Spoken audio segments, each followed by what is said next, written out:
Mohammad Yusuf Bhatt, district Kupwara लोनहारा से। मसला ये है कि हमने हर ब्रांच हर बैंक से लोन निकाला है, मुद्रा स्कीम के तहत 5 लाख रुपया लोन निकाला है अपना कुछ रोजगार करने के लिए। लेकिन 5 लाख रुपया निकालने के लिए हमें मैनेजर साहब ने 2 लाख रुपया लोन मांगे, तो वो 2 लाख रुपया हमने उसको दे दिए हैं।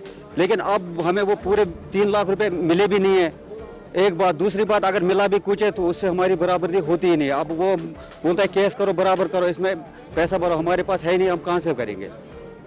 जितना ज़्यादा पैसा लेना था हमने रिश्वत दे दी है, इतना ज़्यादा रिश्वत दे दी है कि हम कुछ कर ही नहीं पा रहे हैं। हम ये चाहते हैं कि हमारे हक में सही फैसला हो कि हमें पैसा दे दिया जाए, अपना हक वापस दिला दिया जाए। अगर हमने निकाला है कोई काम करने के लिए मुद्रा केस, हमें उसमें बेनिफिट मिलता था 4% सूद पे मिल रहा था 4% भरने के लिए।